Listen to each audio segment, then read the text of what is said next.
Hello guys! Magandang araw sa inyo.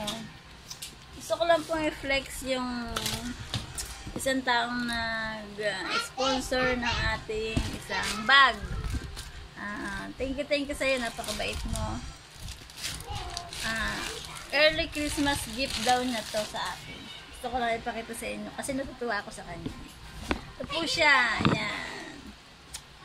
Bali, paninda siya ng hipag ko. Nakita niya, sabi ko, ang ganda. Pinapili niya na ako kung anong kulay na gusto ko. Tapos, ayan, basta bayad sa Gcash.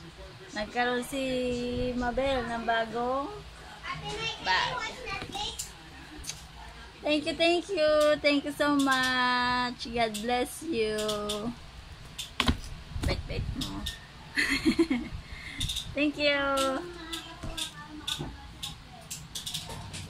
Bye guys. Yun lang po. Thank you so much sa panonood.